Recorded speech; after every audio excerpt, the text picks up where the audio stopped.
Quero saudar a todos com a paz do Senhor. Amém. Amém.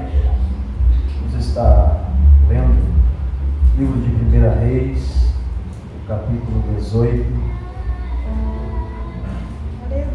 e o versículo 17 a seguir. Estaremos lendo alguns versículos, porque o texto é um pouco extenso, e eu quero fazer menção de alguns versículos. Amém? Toda vez que nos é dada a oportunidade, às vezes não, às vezes sim, dá aquele friozinho na barriga, mas Deus sabe todas as coisas, e durante alguns dias eu tenho meditado nesta palavra a qual o Senhor tem colocado no meu coração. Eu quero compartilhar com você nessa noite. Me sinto honrado de estar nessa noite, abrindo essa festividade, abrindo essa campanha, né? Nós vamos nos preparar para viver o extraordinário de Deus em nossas vidas. O versículo 17, eu quero ler o 17, o 18, o 19, o 20 e o 21, que nos diz assim: 17: E sucedeu quando viu Elias, que Acabe disse a ele: És tu aquele que perturba Israel? E respondeu Elias: Eu não tenho perturbado Israel, mas tu e a casa de teu pai o abandonastes o mandamento do Senhor, e tendes seguido aos Balaíns.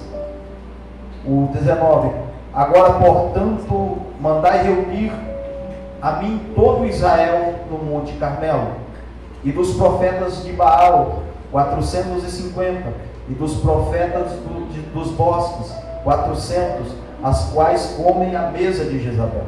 Assim Acabe enviou a todos os filhos de Israel e reuniu os profetas no Monte Carmelo.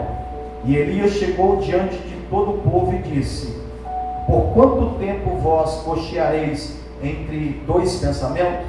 Se o Senhor é Deus, segue-o, mas se é Baal, então segue-o. E o povo não lhe respondeu com palavra sequer. No versículo 25: E Elias disse aos profetas de Baal: Escolhei um novilho para vós e preparai o primeiro, porquanto vós sois muitos, e clamai o nome dos vossos deuses, porém não coloque fogo. O versículo de número 30: Elias disse a todo o povo: Cheguem perto de mim. E todo o povo chegou perto dele, e ele consertou o altar do Senhor que estava quebrado. E Elias pegou 12 pedras, segundo o número das tribos de Israel, dos filhos de Jacó, a quem a palavra do Senhor veio dizendo: Israel será o teu nome. E com as 12 pedras ele edificou um altar no nome do Senhor, e fez uma trincheira ao redor do altar, grande o suficiente para conter 2 medidas de semente. E ele colocou a lenha em ordem, e cortou o novilho em pedaços, e o colocou sobre a lenha, e disse: Enchei 4 barricas de água, e derramai-a em cima do sacrifício queimado, e sobre a lenha. E ele disse: Fazei isso pela segunda vez. E eles o fizeram. E fizeram pela segunda vez. E ele disse: Fazei-o pela terceira vez. E eles o fizeram pela terceira vez.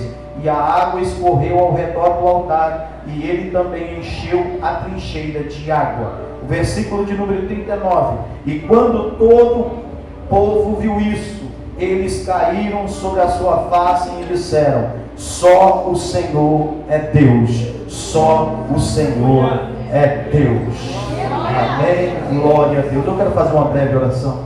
Querido eterno Deus, aqui está, Senhor, a tua palavra, Senhor. A tua palavra ela é viva, Senhor. A tua palavra é eficaz. A tua palavra é poderosa, Senhor, para fazer coisas extraordinárias, Senhor. Deus, o Senhor conhece cada vida que aqui está, Senhor.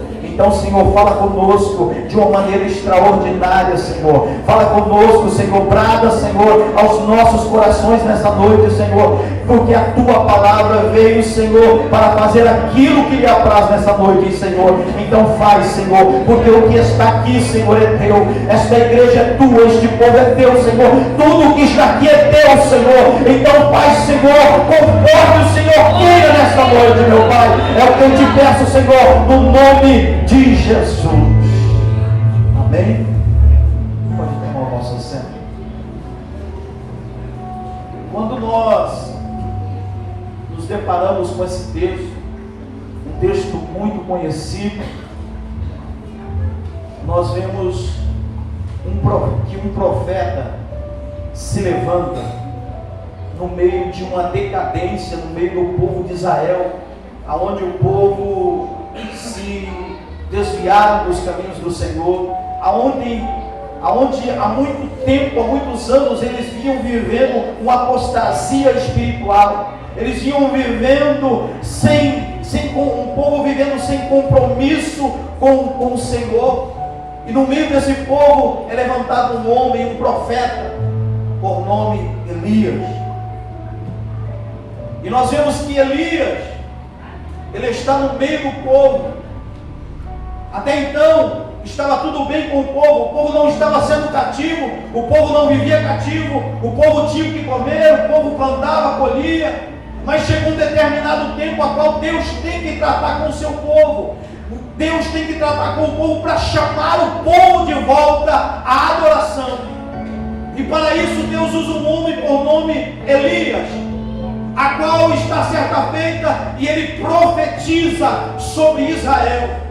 E muitas das vezes nós queremos ouvir uma profecia, nós estamos vivendo de qualquer jeito, queremos ouvir Deus falar: olha, Deus vai fazer, Deus é contigo, Deus vai fazer coisas extraordinárias. Mas aí se levanta o profeta Elias e não profetiza aquilo que o povo queria ouvir, mas profetiza aquilo que Deus quer falar. E ele profetiza assim: não haverá chuva sobre Israel. É a profecia lançada. Os céus se fecham, não há mais chuva sobre Israel. No primeiro instante tudo bem, porque o povo já tinha colhido, já tinham plantado, estavam comendo. Mas aí o tempo vai se passando, os dias, os meses. Aí chega a passar um ano, passa 2, a escassez chega em Israel. Escassez de alimento, escassez de água. Passam 3 anos e meio sem chuva nenhuma sobre Israel. O povo já perecendo por falta de água e por falta de alimento. O que a semente lançada no solo seco não produzia nada. E Deus ali estava tratando com o povo. Mas aquele que está debaixo da mão do Senhor, até o corvo leva alimento para ele. Deus sustenta. No meio da escassez, Deus dá válvula de escape com aquele que é fiel. E o tempo passa. E Elias se encontra com o rei de Israel, o rei Acabe. E ao primeiro instante em que Acabe vê Elias, olha para ele e diz: é você, né? Que tem perturbado Israel. É você que tem perturbado o nosso povo. E Elias olha para ele e diz: eu não, mas você, a tua casa e o teu pai se desviaram, se afastaram dos mandamentos do Senhor.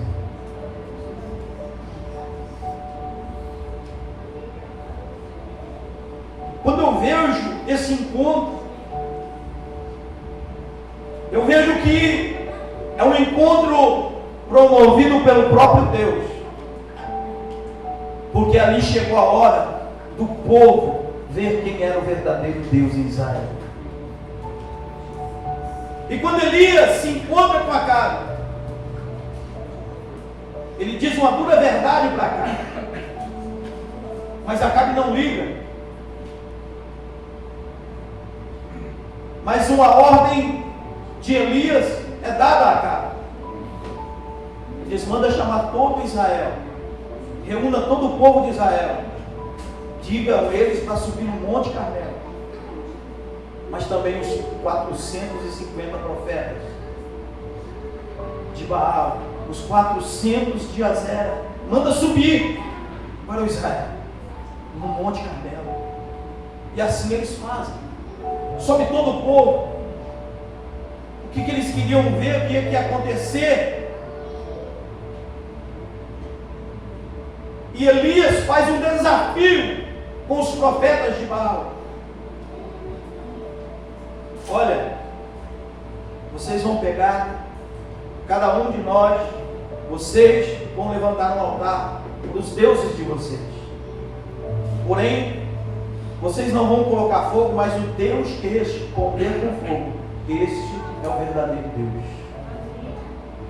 E quando o povo chega diante dele, de Elias faz uma pergunta para o povo. Elias questiona aquele povo dizendo: ei, porque vocês estão cocheando em dois pensamentos? Se Deus é Deus, serve a Ele. Se é Baal, serve a Baal. E o povo ali fica quieto, não responde, porque eles não sabiam mais quem servir. Porque no meio daquele povo foram introduzidos deuses estranhos. Foram colocados deuses ali para se adorar. Era o Deus do sol, Baal era o Deus do sol. Então eles regiam deuses, tinham vários deuses que eles adoravam. E eles não sabiam mais quem era Deus. Perderam a sua essência. Perderam a sua adoração. Não sabiam mais quem adorar. Porque aquele povo, outrora estava na igreja, outrora lá fora, servindo a deuses estranhos, buscando quem não respondia, quem não falava. Estavam divididos. E quando Elias faz a pergunta, faz o questionamento, eles não sabiam o que responder para Elias. Feito isso, Elias faz o desafio e dá a oportunidade. Olha, como vocês são muitos, fazem vocês primeiro voltar. E eles fizeram. Eles levantaram o altar, começaram a clamar. E o texto diz que desde manhã até a tardezinha, até o meio-dia, nada acontecia.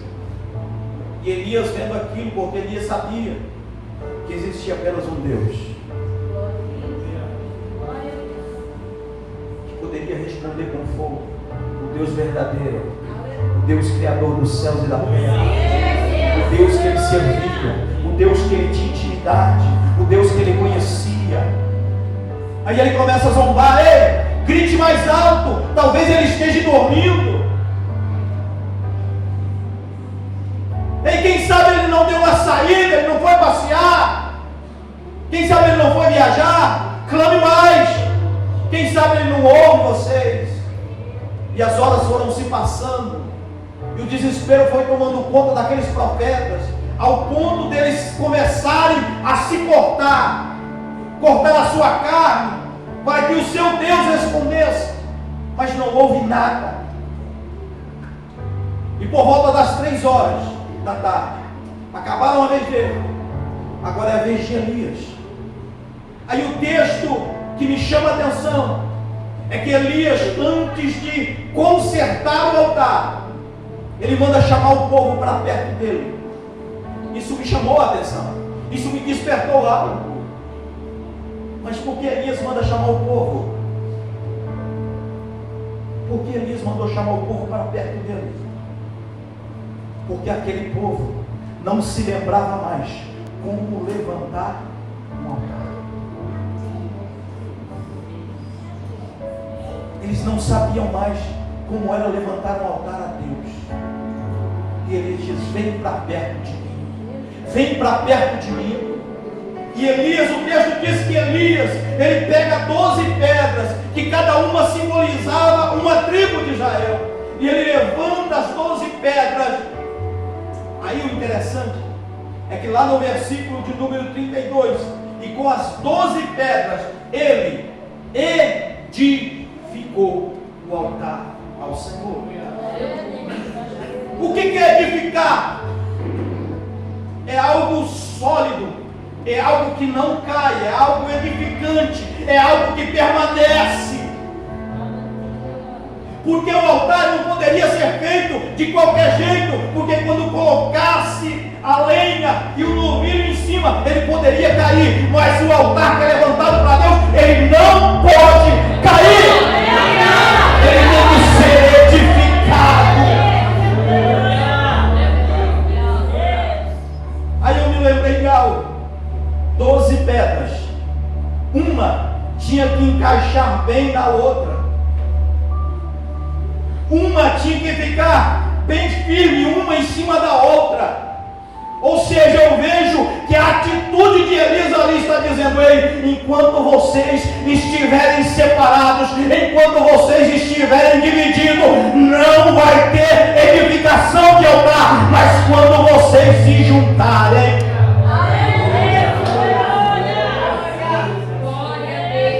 edificarão o altar ao Deus vivo. Aí ele poderia dizer: ei, mas Elias, a primeira pedra que foi colocada embaixo, de qual tribo que é? É da minha tribo? E a última de cima da minha tribo? A minha tribo está lá em cima, mas para a tribo que está lá em cima ficar em cima, teve que ter uma lá embaixo para sustentar a que está em cima. Ou seja, sabe o que eu quero dizer para você nessa noite? Ei, não importa o cargo que você exerce na igreja, o importante é que estamos todos juntos para o mesmo propósito.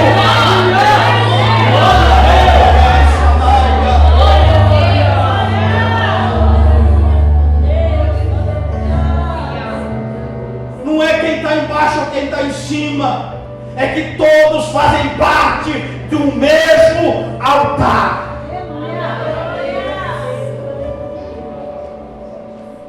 Elias edifica o altar. O altar está edificado. O altar está pronto para receber a lenha, para receber o novilho. Já não bastasse isso, sabe o que Elias faz? Ele cava em volta do altar, na sua volta toda. Ele abre uma vala em volta do altar.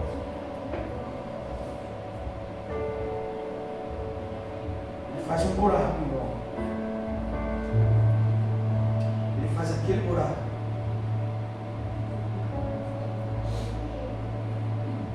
Aí sabe o que eu vejo?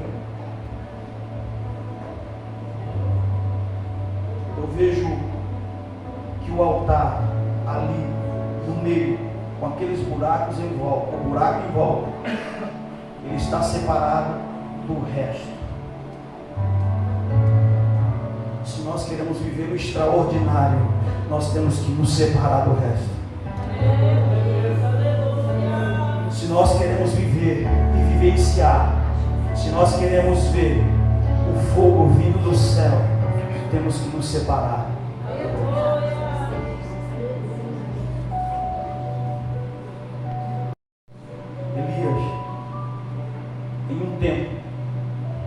De escassez de alimento, escassez de água,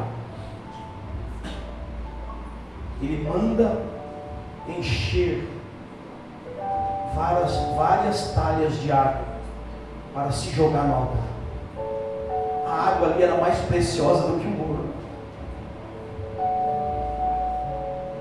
Ele pega aquilo que é mais precioso, aquilo que estava escasso em Israel, e joga em cima do altar.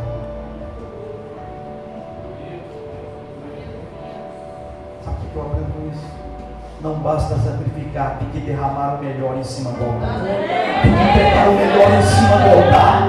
Aquilo que dói, aquilo que é sacrifício, temos que nos derramar em cima do altar. Aquilo que custa mais do que o ouro, ele derrama ao ponto daquela vala, ao ponto daquele buraco que ele faz em volta do altar se encher de água. Por quê? Porque eles estavam vivendo em um tempo de seca, não havia chuva.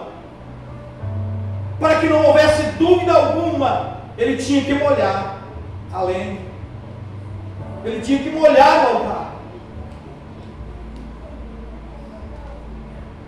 para mostrar que aquele povo, para mostrar para aquele povo novamente, que há um Deus que faz coisas extraordinárias.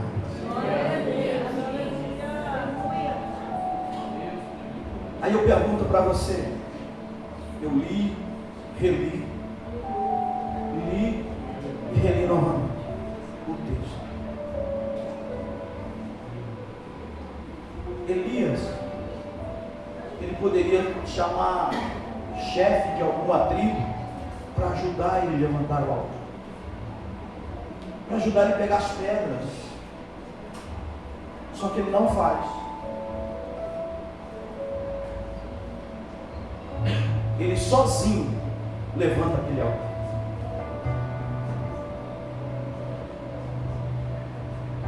Deixa eu te falar uma coisa. Tem muita gente querendo passar a responsabilidade para os outros, a responsabilidade é de si mesmo. A responsabilidade de levantar o altar não era de chefe de tribo de Israel, não era responsabilidade do rei de Israel, era responsabilidade do profeta a qual Deus tinha chamado. Sabe o que acontece dentro da igreja?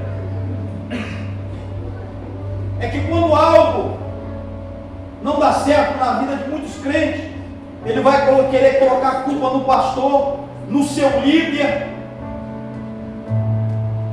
A responsabilidade do altar é sua. Às vezes o irmão quer que ora para Deus levantar a vida espiritual dele. Não estou dizendo que não é para orar, irmão, não é isso. Mas ele acha que a obrigação de alguém levantar a vida espiritual dele é da igreja. Não tire a sua responsabilidade.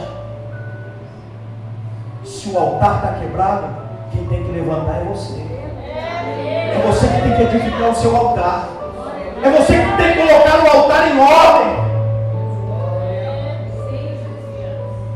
Altar eu vejo que significa união, comunhão, para um propósito. O altar foi levantado, não foi para 2 ou 3 propósitos. O altar ali foi levantado para um propósito. Um propósito. De um bem para um bem comum. Um propósito. Mas eram 12 pedras para um propósito. A igreja se reúne para um propósito. Para um propósito.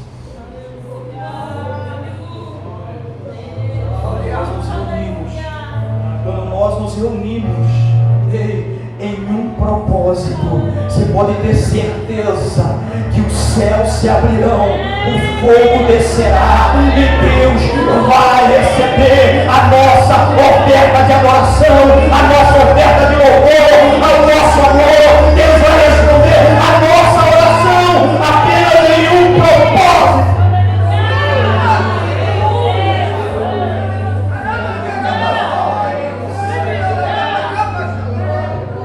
Mas para isso nós não devemos fugir. Mas sabe o que me encanta? Elias, a primeira profecia que Elias lança, ele não ora muito. Ele só diz assim: sobre Israel não haverá chuva. Aí você viu a outra oração de Elias? Começa a cronometrar o que Elias disse. Não dá 5 minutos de oração. E Deus responde com fogo do céu. Aí a gente pergunta: mas que oração é essa? Que oração poderosa é essa? Deixa eu falar uma coisa.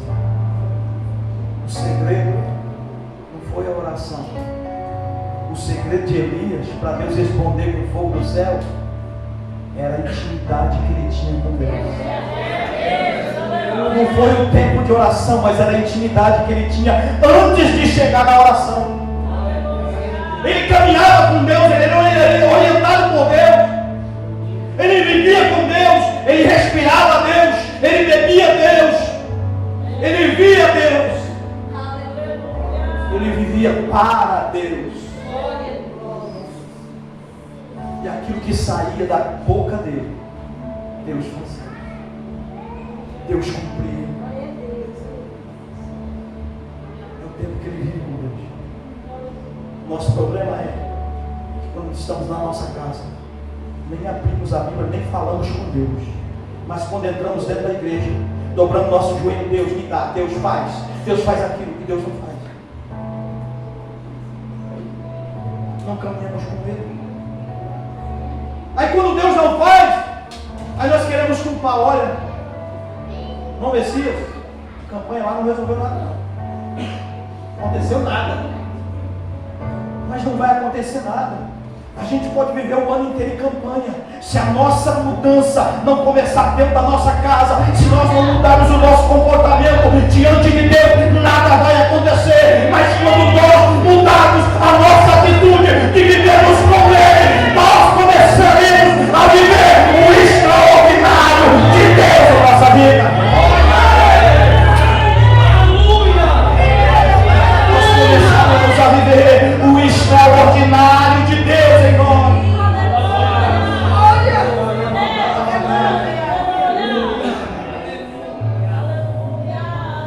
Aí quando Elias faz a oração, mostra para esse povo assim, que o Senhor é Deus em Israel. Ele acaba de orar, o fogo vem do céu, consome o holocausto. A água que estava do lado, naquele buraco lá, é sugada também, leva. Deus recebe. Aí aquele povo cai com o rosto em terra e começa a gritar: só o Senhor é Deus, só o Senhor é Deus, só o Senhor é Deus, só o Senhor é Deus, só o Senhor é Deus, só o Senhor é Deus. Mas sabe o que eu quero dizer para você, meu querido, nesta noite? Às vezes nós queremos ver o extraordinário de Deus, mas às vezes o altar está todo destruído. Mas deixa eu te falar uma coisa, eu tenho uma boa notícia dos céus para mim e para a tua vida. Quando nós edificarmos o altar, quando nós colocarmos o nosso altar em ordem, nós não precisaremos ver coisas grandes para ver que o extraordinário de Deus estará acontecendo. São nas pequenas coisas que Deus vai manifestar a sua glória. Sabe por quê? Depois que o altar foi edificado, depois que o povo reconheceu que o Senhor era Deus, sabe o que acontece? Está lá o profeta Elias no monte, com o seu moço, orando. Porque eu vejo que Elias não para de orar. A intimidade que ele tem com Deus. Ele manda o seu moço ver. O que você vê? Sobe lá no monte, vê alguma coisa? Ele disse: não. Vai uma, vai duas, vai três, vai quatro, vai cinco, vai seis. Na sétima vez ele disse: olha, tem uma nuvem pequena, do tamanho da mão de um homem. Ele disse: olha, desce lá, avisa Acabe que vai vir abundante chuva sobre Israel. Que sinal foi esse? No Messias. Era grande o sinal que Deus mostrou para ele. Era pequeno, mas o altar estava de pé. quando o altar está de pé, aquele que está diante de Deus, pode ser coisa pequena, ele diz, vai acontecer coisa grande aí. Vai vir coisa grande por aí. Mas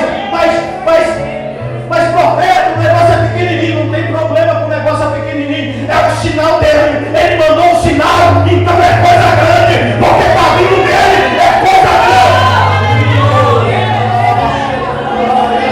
Aleluia, aleluia. Gostaria que você se colocasse de pé em nome de Jesus. Aleluia. Deixa eu te falar uma coisa. Às vezes você entrou aqui nesta noite falando, Deus, eu quero que o Senhor me mostre algo grande nesta noite. Me mostra, Senhor, algo, me dá um sinal. E você viu apenas algumas coisinhas, coisa pouca, mas é nessa coisa pouca que você vai ver o extraordinário de Deus acontecer. Sabe por quê? Porque aquele povo estava vivendo dias de escassez, dias sem chuva, mas quando eles reconheceram que o Senhor era Deus, quando eles abriram a sua boca e começaram a declarar, só o Senhor é Deus, só o Senhor é Deus, só o Senhor é Deus.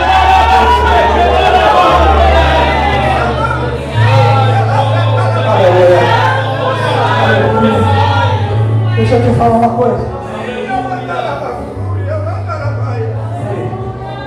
Sabe qual foi a ordem do profeta?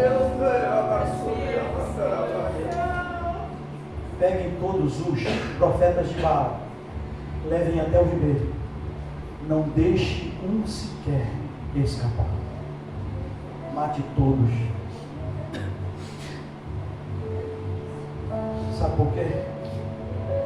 Porque o altar de Baal não deveria ser mais edificado no meio do seu povo.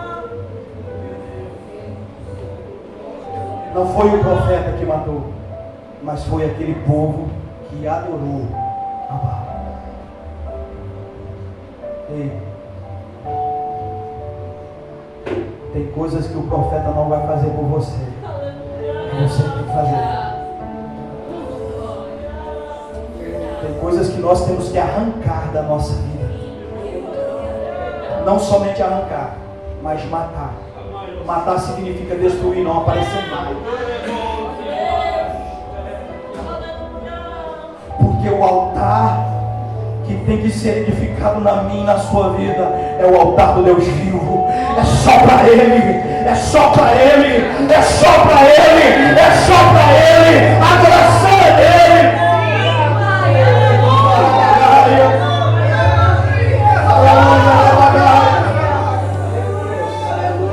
E quando os profetas foram mortos, aí sim, aquilo que aquele povo precisava veio, que era a chuva de Deus, a chuva do Senhor.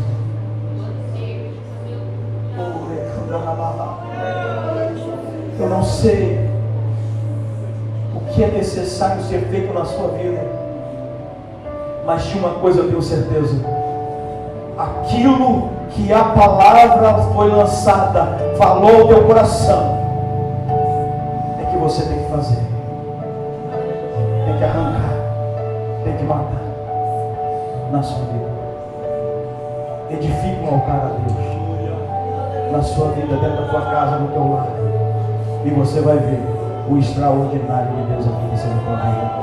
Oh, querido eterno Deus, eu quero te louvar esta noite, porque Tu és Deus, Tu és fiel, Tu és santo, Tu és poderoso, Senhor. Pai, em nome de Jesus Cristo, Senhor da glória, Deus de poder, Deus santo, Pai, que o nosso altar venha estar edificado, Senhor, e separado para Ti, Senhor. Deus, em nome de Jesus Cristo, Senhor, abençoa, Senhor, o Teu povo, Senhor, abençoa a Tua igreja. Deus, que através dessa campanha, Senhor, nós venhamos viver coisas extraordinárias, Pai. Nós venhamos vivenciar coisas novas, Senhor. Deus, em nome de Jesus Cristo, Senhor, nós venhamos vivenciar milagres, Senhor. Nós venhamos, Senhor, ser transformados pelo poder da Tua palavra, Senhor. Nós venhamos ser edificados, Senhor. Oh, Deus amado, Deus santo, é no nome de Jesus Cristo, Senhor, que eu te peço, Pai. Deus abençoe, Senhor, a Tua igreja. abençoa, Senhor, o teu povo, Senhor. Pai, em o nome de Jesus Cristo, Senhor, é o que eu te peço nesta noite, no nome de Jesus.